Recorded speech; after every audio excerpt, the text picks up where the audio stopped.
Paano ba gumawa ng channel para makapag-vlog?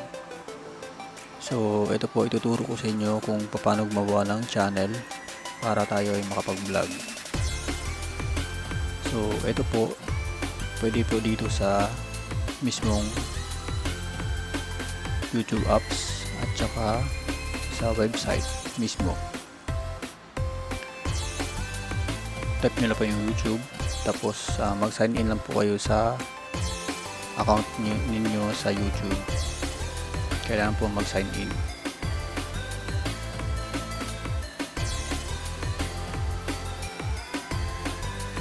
Yan, kailangan po mag-sign in dyan sa mismong account nyo, yung email address.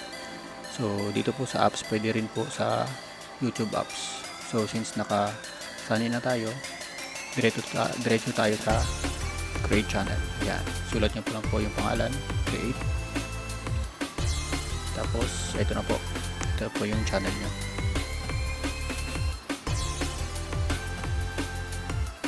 So, dito makikita yung notification, subscription, trending, tsaka home.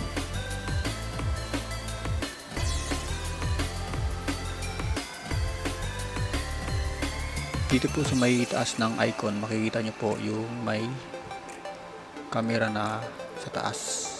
Yan. Yan nyo po i-upload ang inyong videos. Yan. Kailangan lang po siya i-allow access para makuha ninyo yung ginawa ninyong videos. So, ayan. Pwedeng mag-record ka, pwede kang mag-live. Pero alam ko, pag bago ka pa sa YouTube, hindi ka pa pwede mag-live.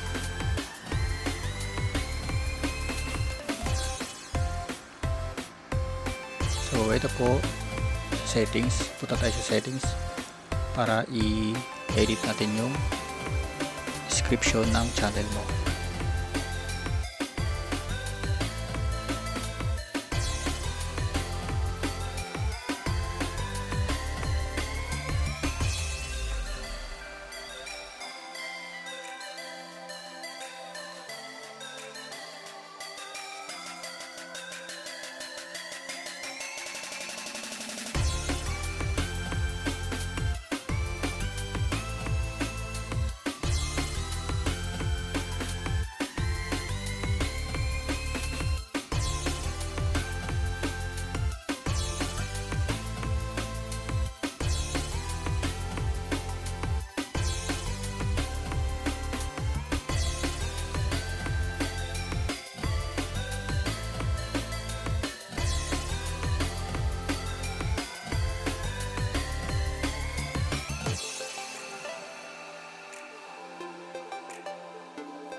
At kapag okay na yung description nyo, i-press nyo lang yung okay.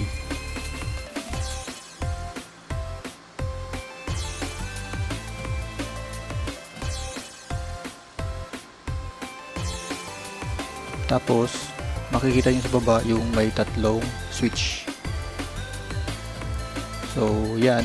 Kailangan mong i-turn off yung subscription private para makita nila yung sinasubscribe mo at saka yung playlist mo. Kaya mo siyang return off.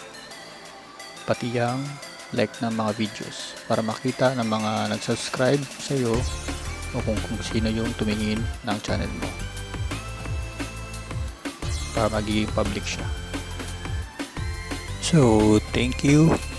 And please like, subscribe, and hit the bell for more new videos.